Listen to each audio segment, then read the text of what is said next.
আসন্ন ত্রয়োদশ জাতীয় সংসদ নির্বাচনে একাধিক প্রার্থীর মনোনয়নপত্র বৈধ ঘোষণা করেছে নির্বাচন কমিশন। আপিল শুনানি শেষে শনিবার রাজধানীর আগারগাঁওয়ে নির্বাচন ভবনে এসব সিদ্ধান্ত দেওয়া হয়।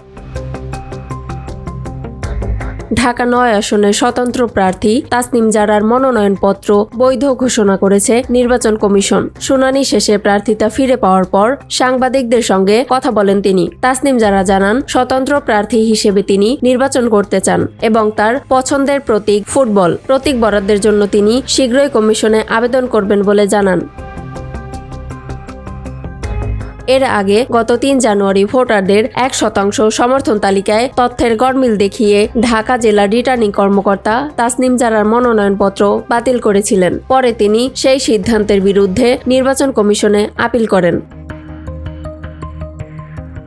এদিকে কক্সবাজার ২ আসনে বাংলাদেশ জামায়াতে ইসলামীর প্রার্থী ও কেন্দ্রীয় সহকারী secretary general AMH Hamidur Rahman আজাদের মনোনয়নপত্র বৈধ ঘোষণা করেছে নির্বাচন কমিশন। রিটার্নিং কর্মকর্তার সিদ্ধান্তের বিরুদ্ধে করা আপিল শুনানি শেষে কমিশন তার প্রার্থিতা বহাল রাখে।